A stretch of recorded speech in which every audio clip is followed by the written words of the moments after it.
성도 여러분, 안녕하십니까? 행복한 안식일입니다.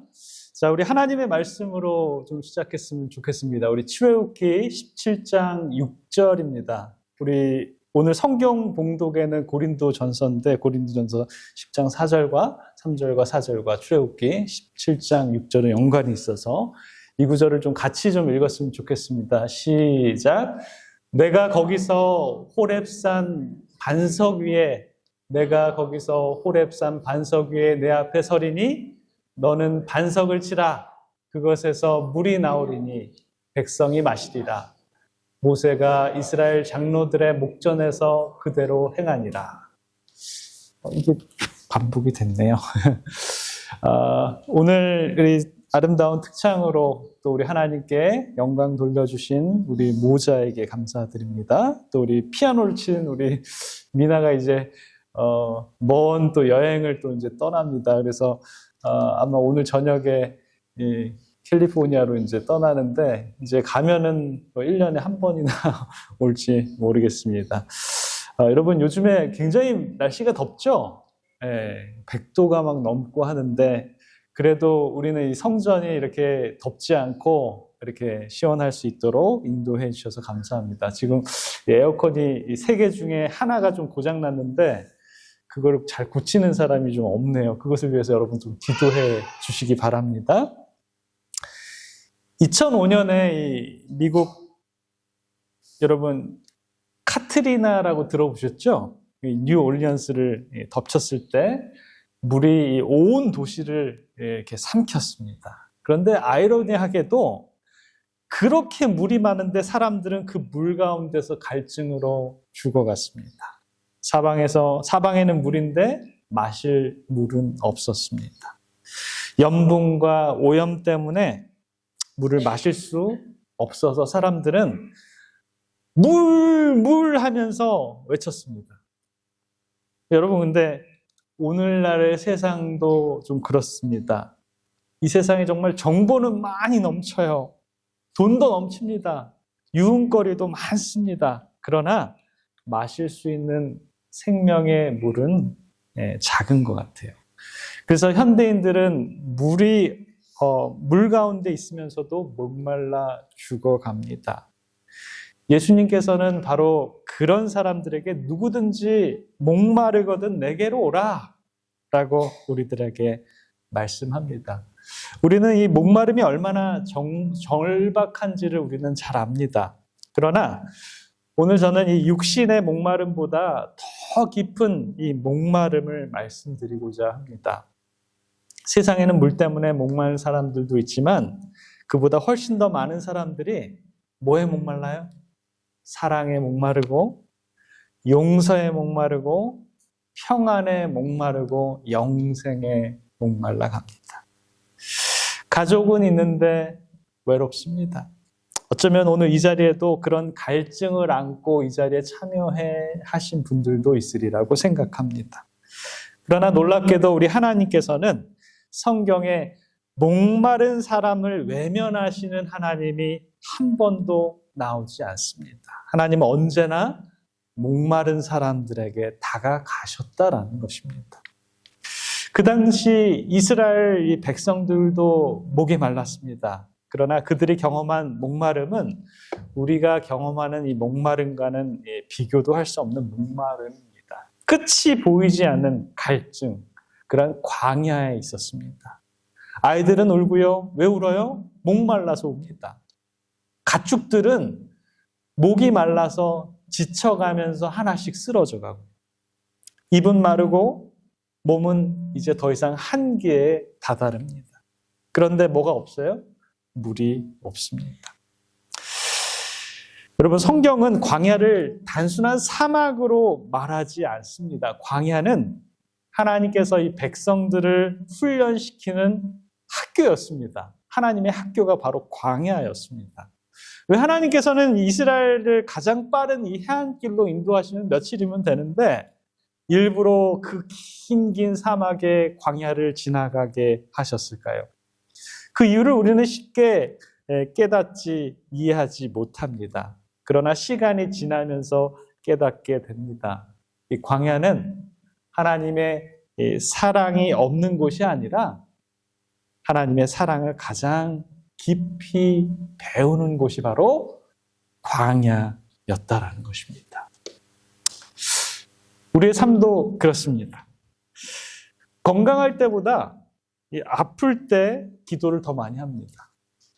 풍족할 때보다 부족할 때 하나님을 더 찾습니다. 눈물이 있을 때 하나님은 더 가까이 계십니다. 그래서 하나님은 때때로 우리를 어디로 인도하세요? 광야로 인도하십니다. 우리를 벌하시기 위해서가 아니라 우리를 더 깊이 만나게 하시기 위해서 우리를 광야로 인도합니다. 이스라엘 백성들은 몰랐습니다. 그러나 저와 여러분들은 너무나 잘 압니다. 이 광야의 모든 사건은 누구를 가리키고 있어요? 예수님을 가리키고 있습니다. 애굽을 떠나는 그 밤, 여러분 기억하십니까? 죽음의 사자가 이 온 땅을 지나가던 그 밤, 한 가지가 생명을 가르게 됩니다. 뭐예요? 그날 생명을 결정하는 것은 그 집안의 크기였습니까? 아니면 집안에 돈이 많은 사람들은 구원받고 가난한 사람들은 구원받지 못했습니까? 아니에요. 그러면 어떤 민족은 구원받고 어떤 민족은 구원받지 못했습니까? 그것도 아닙니다. 이 생명을 결정하는 딱 한 가지는 문설주에 피가 발려 있는지 안 발려 있는지 그것이었습니다. 피가 있는 집에는 죽음이 넘어갔습니다. 그래서 그날을 우리는 뭐라 그래요? 유월절, 패스오버, 죽음을 넘기는 이 어린 양의 피. 그게 뭘 상징하는 게 뭐예요? 예수 그리스도의 희생을 상징합니다. 바울은 우리들에게 말합니다. 우리의 유월절 양, 곧 그리스도께서 희생되셨느니라 라고 이렇게 얘기합니다. 유월절 어린 양은 장차 오실 예수 그리스도를 표상하고 있었습니다. 이스라엘은 이 어린 양의 피로 드디어 살게 됩니다. 오늘 저와 여러분들은 누구의 피로 살아갑니까? 예수님의 이 용서의 피, 구원의 피로 우리는 살아갑니다. 누구의 의가 아니에요? 우리의 의가 아니라 예수님의 의, 어린 양의 희생 때문에 우리는 살아갑니다. 자, 그렇게 애굽을 탈출한 이스라엘 백성들이 또 거대한 장애물을 만나게 됩니다. 뭐예요? 바로 홍해였습니다. 뒤에서는 바로의 군대가 막 추격해오고 앞에서는 바다가 가로막고 있었습니다. 인간의 눈으로는 어땠어요? 절망이었어요. 끝이었습니다. 그러나 하나님께서는 그 바다의 길로 이스라엘 백성들을 인도합니다. 그래서 이스라엘 백성들은 발에 물 하나 닿지 않고 마른 땅을 걸어서 홍해를 건너갑니다. 사도 바울은 이 사건을 단순한 탈출이 아니라 신내의 예표라고 이렇게 얘기를 합니다. 뭐라고 이래요? 고린도전서 10장 1절 2절에 보면 형제들아 나는 너희가 알지 못하기를 원하지 아니하노니 이중 부정은 강한 긍정. 너희들 꼭 이거 알아야 된다. 우리 조상들이 다 구름 아래로 있고 바다 가운데로 지나며 모세에게 속하여 다 구름과 바다에서 뭐를 받았어요? 침례받았다라고 이렇게 얘기합니다. 그래서 이스라엘 백성들이 홍해 바닷가에서 거듭납니다. 홍해를 건넜다는 것은 애굽의 삶을 뒤로하고 새로운 하나님의 백성으로 살아가는 출발을 의미한다라는 것입니다. 오늘 우리의 침례도 마찬가지입니다. 옛사람을 뒤에 남겨두고 예수님과 함께 물 위로 올라오면서 새로운 삶을 시작하는 믿음의 고백입니다. 그런데 놀랍게도 이 홍해의 감격은 그리 오래가지 않았습니다. 며칠이 지나지 않아 또 문제가 생겼습니다. 이번에는 물 문제가 있었습니다. 겨우 물을 찾았는데 마셔보니 그 물이 써서 마실 수가 없어요. 성경은 그것을 뭐라 그럽니까? 마라라고 이렇게 얘기합니다. 그때 하나님께서는 가지를 던져서 쓴물을 단물로 바꾸는 그 나무를 이렇게 주십니다. 여러분, 우리에게도 인생에 마라가 있지 않습니까? 기대했던 직장이었는데 실망할 때도 있고요. 행복할 줄 알았는데, 행복할 줄 안 그런 결혼이었는데 눈물로 밤을 지새는 그런 일도 있고요. 건강할 줄로만 알았는데 병이 찾아오기도 하고요. 정말 믿었던 사람인데 상처를 받기도 합니다. 저와 여러분들의 인생에도 뭐가 있어요? 마라가 있습니다.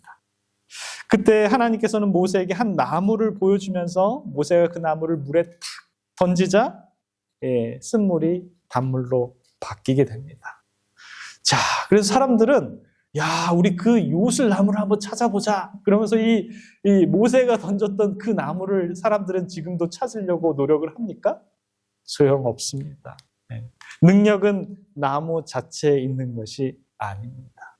이 나무로 표상된 장차 세워질 십자가를 가리키는 그 나무가 표지판이 된 것입니다. 예수 그리스도의 십자가는 우리의 인생을 쓴물을 은혜의 단물로 바꾸시는 하나님의 능력이다라는 것을 저 여러분들에게 가르쳐 줍니다. 아주 쓴 상처를 정말 감사로, 절망을 소망으로, 눈물을 정말 감격의 찬송으로 바꾸시는 분이 바로 예수 그리스도이신 것이죠. 자, 2월절을 통해서 이스라엘 백성들은 감격했습니다. 드디어 살았어요. 그리고 홍해를 건너면서 이제는 드디어 그 지겹던 바로의 사람들을 더 이상 보지 않아도 된다 그러면서 또 감격했습니다. 그런데 목이 마르자 또 불평하고 드디어 이 물이 달게 되자 그것을 마음껏 마셨습니다. 이 정도 되면 참 인간은 어때요? 굉장히 간사합니다. 그런데 마라를 지나자 이번에는 어땠어요? 배가 고팠습니다. 이제 애굽에서 가져온 모든 양식이 다 떨어지게 됐습니다. 광야에서는 밭도 없고 창고도 없고 시장도 없었습니다. 그때 하나님께서는 무슨 문을 여세요? 하늘 문을 여셨습니다. 아침마다 뭘 내려주셨어요? 만나를 내려주셨습니다. 하늘에서 내리는 매일의 양식. 그 양식은 뭘 표상합니까? 생명의 떡이신 예수 그리스도를 표상합니다. 하루도 빠짐없이. 언제는 안 내려요? 안식일은 쉬라고 안 내리고 엿새째 날은 2배로 내리고 몇 년 동안요? 40년 동안 그날 먹을 양만큼만 딱 내리는, 결코 모자라지는 않는. 예수님께서는 훗날 이 말씀을 뭐라고 하시냐면 요한복음 6장 51절에 나는 하늘에서 내려온 살아있는 떡이니 사람이 이 떡을 먹으면 영생하리라. 내가 줄 떡은 곧 세상의 생명을 위한 내 살이라 하시니라 라고 이렇게 말씀하십니다. 이스라엘은 만나를 먹고 광야를 걸었습니다. 저와 여러분들은 예수님을 먹고 영생의 길을 걸어갑니다. 성도 여러분, 여기까지 오면서 우리는 무엇을 보았습니까? 6월절에도 예수님이 계시고 홍해에서도 예수님이 계셨고 마라에서도 예수님이 계셨고 만나에서도 예수님께서 계셨습니다. 광야에는 예수님이 안 계신 곳이 아니라 예수님을 가장 선명하게 만날 수 있는 곳이 바로 광야였습니다. 광야의 학교는 모든 표지판은 누구를 향하고 있어요? 여기를 가도 저기를 가도 다 예수 그리스도를 향하고 있습니다. 오늘 설교는 지금부터 시작됩니다. 이제 하나님께서는 광야에서 가장 놀라운 그림 하나를 우리들에게 보여주십니다. 그것은 어린 양보다도 더 충격적이고 홍해보다도 더 놀랍고 만나보다도 더 깊은 복음이 그 자리에 있었습니다. 그 사건은 뭘까요? 하나님께서 맞으시는 장면이에요. 오늘 읽었던 이 본문은, 이 반석 사건은 단순히 물이 나오는 기적이 아닙니다. 죄인이 맞아야 하는데 하나님께서 대신 맞으시는 복음의 선언입니다. 하나님께서 이 정도까지 하면 됐었는데 뭐까지 했어야 돼요? 막기까지 해야 됩니다. 이제 우리는 호렙산으로 올라갑니다. 그리고 그곳에서 매맞는 반석을 만나게 됩니다. 광야를 걸어온 이스라엘이 또 목이 말랐습니다. 이제는 정말 죽을 것 같았습니다. 그래서 저는 이 장면을 읽을 때마다 조금 이상한 생각이 듭니다. 아니, 이스라엘 백성들은 이미 하나님을 얼마나 더 많이 경험해야 될까요? 애굽에서 열장을 보았고요. 홍해가 갈라지는 것도 봤고요. 마라의 쓴물이 단물로 순식간에 변하는 기적 같은 일도 봤고요. 하늘에서 계속 만나가 아침이면 내리는 것도 목격하고 직접 먹으면서 살아갑니다. 그런데도 문제가 생기자 또 원망을 합니다. 우리에게 물을 달라. 우리가 여기까지 왔는데 우리를 죽이려 합니까? 왜 그럴까요? 왜 사람들은 하나님의 은혜는 그렇게 빨리 있고 현재 자기에게 있는 직면한 문제는 그렇게 크게 보이는 걸까요? 가만히 생각해 보니 이 문제는 이스라엘 백성들의 문제만이 아니었습니다. 이 문제가 바로 저와 여러분들의 문제입니다. 병이 나으니까 얼마나 감사합니까? 그런데 몇 달 후에 또 다른 문제가 생기면 또 원망합니다. 또 땅을 치면서 통곡합니다. 왜 나는 이거밖에 안 되냐고. 사업이 잘 되면 하나님께 감사합니다. 근데 또 조금 하나 어려움이 있으면 또 두려워합니다. 우리는 어제의 은혜보다 오늘의 문제가 더 크게 보이는 사람들입니다. 이스라엘은 광야에 있었지만 사실 더 큰 문제는 광야가 아니라 그들의 마음이었습니다. 그런데 재미있는 사실이 하나 있습니다. 문제가 생길 때마다 하나님 똑같이 반응하는 것이 있어요. 이스라엘은 누구를 찾아갑니까? 사람을 찾아갑니다. 모세를 찾아가고 나중에는 모세를 붙잡고 모세를 원망하고요. 모세를 공격합니다. 그러나 모세는 달랐습니다. 모세는 백성을 보지 않았습니다. 모세는 문제를 보지 않았습니다. 모세는 곧장 하나님께 달려갑니다.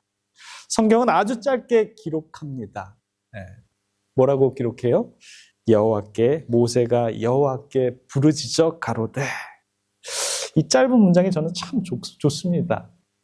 목회를 제가 짧으면 짧고 길면 긴 기간을 했는데 목회를 하면서 깨달은 것이 하나 있습니다. 사람과 씨름하면 상처만 남아요. 문제와 씨름하면 지칩니다. 그러나 하나님께 무릎 꿇으면 곧 길이 열리더라고요. 사랑하는 성도 여러분, 여러분들은 문제가 생겼을 때 사람들에게 먼저 달려가십니까? 아니면 하나님께 먼저 무릎 꿇으십니까? 사람은 위로할 수 있지만 해결할 수는 없어요. 그러나 하나님은 위로하시고 그 해결책도 우리들에게 알려주십니다. 이제 하나님께서 모세에게 말씀하십니다. 그런데 참 이상한 명령을 하세요. 모세야, 이제는 여기다가 우물을 파라! 라고 하지 않으십니다.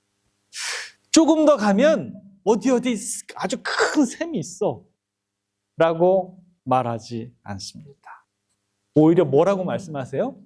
이 반석을 치라는 거예요. 여러분 이해가 되십니까? 그 사막에 둥그런 반석이 하나 있는데 그거를 치라는 거예요. 하나님께서 왜 바위를 치라고 하셨을까요? 왜일까요? 하나님께서 기적을 보여주려고 그러셨을까요? 복음을 보여주려고 하셨을까요? 그런데 여기서 우리는 아주 놀라운 하나님의 말씀을 보게 됩니다. 자, 내가 거기서 호렙산 반석 위에, 어디요? 반석 위에. 그 반석 치라 그랬는데, 내가 거기서 호렙산 그 반석 위에 내 앞에 서리니 라고 이렇게 얘기합니다. 왜 하나님께서는 반석 위에 서셨을까요? 그냥 반석을 치라 그러셔도 됐는데, 그런데 굳이 이 말씀에 보면 호렙산 이 반석 위에 서 계셨어요. 그리고 누구 앞에요? 백성들 앞에, 모세 앞에 서 있었습니다. 내가 그 앞에 서겠다라고 한 것이. 여러분 한번 그 장면을 한번 상상해 보시기 바랍니다. 모세의 손에는 애굽을 심판했던 그 지팡이가 들려 있었습니다. 홍해를 갈랐던 지팡이. 하나님의 심판하는 상징인 그 지팡이. 그 지팡이를 들고 모세가 반석 앞에 섰습니다. 그런데 여기에서 하나님께서 말씀하신 것이 내가 그 반석 위에 내 앞에 서 있겠다라고 이렇게 얘기합니다. 그럼 그 앞에 서 있는 그 반석을 치면 누구를 치는 거예요? 하나님을 치는 거잖아요.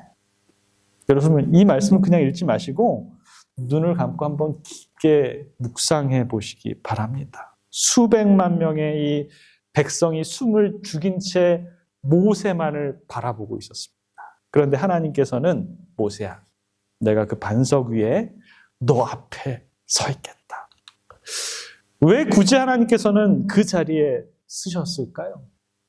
왜 하나님은 반석 뒤에 서 계시지 않고 그 반석 앞에 서 계셨을까요? 왜 이렇게 하나님은 맞으려고 앞으로 나오셔야만 됐을까요?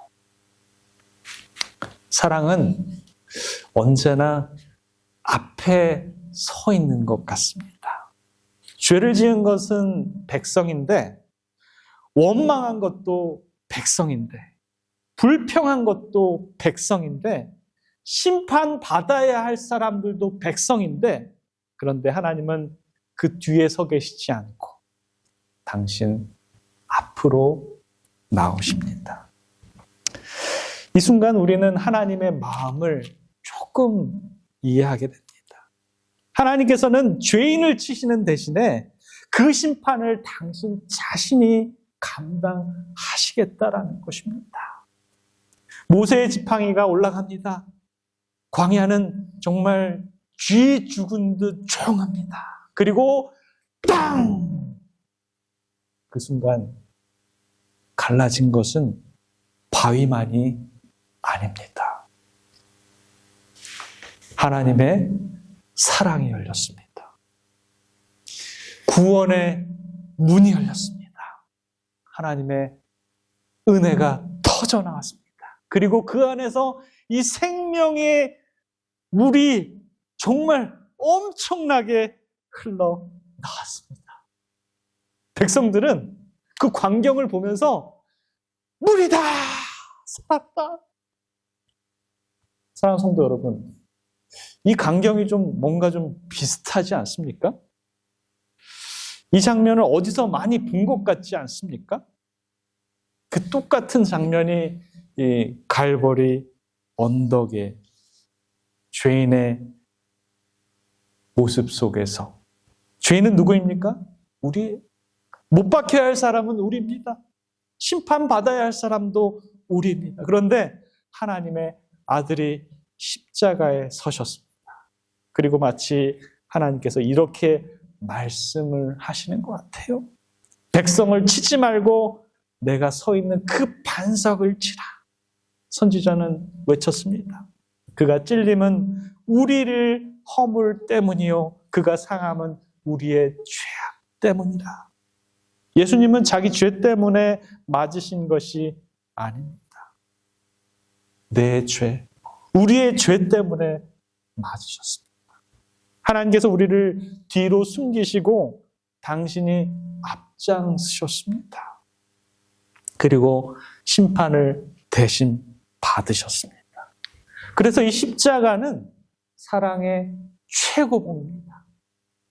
몇천 년 전에 이 모세가 반석을 때렸을 때 우리는 그 십자가가 기억나야 합니다. 오늘 우리도 우리 하나님께서 살리고 계십니다. 왜일까요? 반석이 맞았기 때문입니다. 그런데 갈보리에서도 한 분이 맞으셨고 채찍에 맞으셨고 가시관에 면류관을 쓰시고 손발에 못이 박히고 창에 찔리셨습니다. 그리고 성경은 말합니다. 그 옆구리에 피와 물이 흘러나왔다. 그 물은 생명의 물입니다. 죄를 씻는 은혜의 물, 성령의 생명수가 나왔다라는 것입니다. 그래서 예수님은 외치십니다. 누구든지 목마르거든 내게로 와서 마시라. 여러분 오늘 세상은 우리에게 말합니다. 돈을 마셔라. 성공을 마셔라. 권력을 마셔라. 쾌락을 마셔라. 그러나 그런 것들을 아무리 마셔도 우리는 다시 목마를 수밖에 없다는 것입니다. 오직 매 맞으신 반석에서 흘러나오는 생명수만이 영혼의 갈증을 해결할 수 있습니다. 그래서 오늘 저와 여러분들이 이 자리에 앉아 있는 것입니다. 이것이 복음이고 이것이 은혜이고 이것이 십자가입니다. 매맞는 반석. 혹시 오늘도 목마른 분이 계십니까? 사람에게서 위로를 찾다가 더 상처받으셨습니까? 세상에서 만족을 찾다가 더 허무해지셨습니까? 예수님은 오늘도 말씀하십니다. 내가 맞았다. 그러니 너희는 와서 그냥 마시기만 하면 돼. 그 초청은 2000년 전 갈보리에서 끝난 것이 아니라 오늘 이 성전에서도 똑같이 저와 여러분들에게 주어지고 있다는 것 여러분 기억하시기 바랍니다. 사랑하는 성도 여러분, 이제 제가 좀 결론을 맺으려고 하는데 성경에는 이 반석 물 사건이 한 번 더 나옵니다. 그건 저와 여러분들이 너무 잘 알아요. 그 뭘로 아냐면 모세의 실수라고 이렇게 우리는 기억을 합니다. 자, 이 반석을 쳐서 물이 흘러나온 사건 뒤에 시간이 흐릅니다. 몇 년이 흐릅니까? 40년이 흐릅니다. 새로운 세대가 광야에 서 있습니다. 장소는 다르지만 문제는 똑같았습니다. 또 물이 없었어요. 또 백성들은 원망합니다. 또 모세는 하나님께 엎드립니다. 여기까지가 이 광야의 그 출애굽기 17장과 똑같습니다. 그런데 여기에서는 하나님의 명령이 조금 다릅니다. 하나님께서는 이번에는 이렇게 말씀합니다. 민수기 20장 8절에 보면 뭐라고 나와요? 지팡이를 가지고 너희는 그들의 목전에서 반석에게 명령하여 물을 내라라 라고 이렇게 얘기합니다. 자, 하나님께서 모세에게 반석을 치라 그러셨습니까? 쳤어요? 쳤어요. 모세에게 그냥 뭐 하라 그랬어요? 말하라 그랬어요. 명령하라 그랬어요. 그런데 하나님 변덕스러운 분이십니까?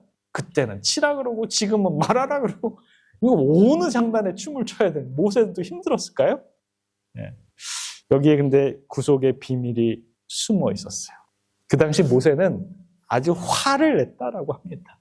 네. 그래서 민수기 20장 바로 그 다음 절에 보면 10절과 11절에 보면 모세가 그들에게 이르되 패역한 너희여 들으라. 그의 손을 들어 그의 지팡이로 반석을 2번 치니. 자, 그러면서 뭐라 그래요?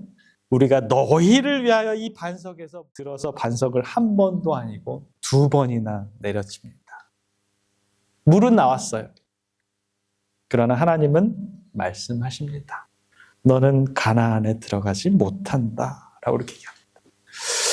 한 번 치고 하나님이 명령해가지고 이제 이 물이 나와야 되는데 이 모세는 중간 입장에서 자기의 의를 드러낸 것이죠. 많은 사람들이 말합니다.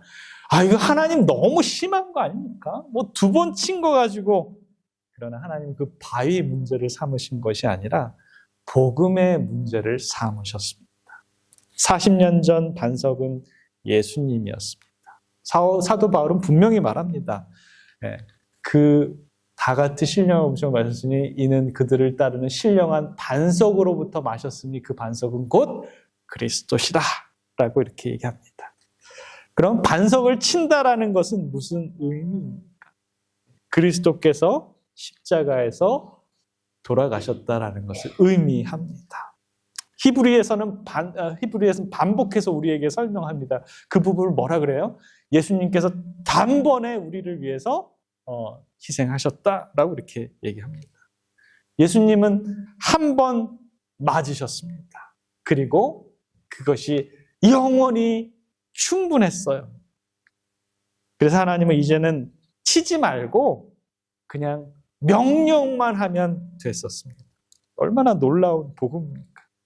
여러분, 우리는 예수님을 다시 십자가에 못 박을 필요가 없습니다. 근데 어떤 분들은 우리가 죄에 빠질 때마다 예수님은 그냥 계속 십자가에 못 박으십니다.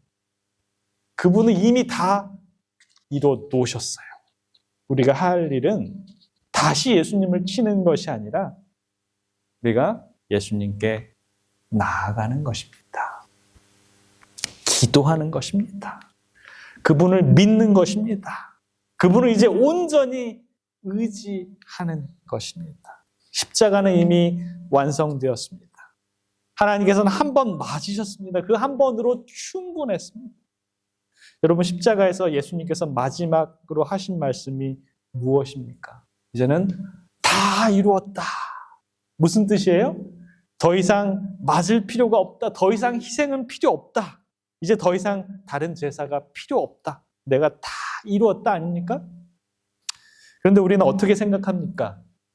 우리는 죄를 질 때마다 아직도 내 공로로 뭔가를 더 하려고 합니다. 내 행위로 구원을 받으려고 합니다. 내 의로움을 좀 더 자랑하려고 한다라는 것이죠. 그러나 십자가 앞에서는 더 이상 우리는 자랑할 것이 없습니다. 그냥 그 십자가를 보면서 내 죄인이 이런 나를 구원해 주신 것에 대해서 너무나 감사할 따름이다라는 것입니다. 혹시 여러분 이런 생각해 보신 적 있으십니까? 왜 예수님은 끝까지 침묵하셨을까? 이 빌라도 앞에서도 침묵했고요. 헤롯 앞에서도 침묵했고요. 군인들이 때려도 침묵했습니다. 왜일까요? 저라면 그냥 천사들을 불러가지고 이놈들을 그냥 싹 아니면 그냥 십자가에 내려가지고 막 그냥 분을 막 놓였을 텐데 예수님께서는 끝까지 계셨습니다. 왜 그랬을까요?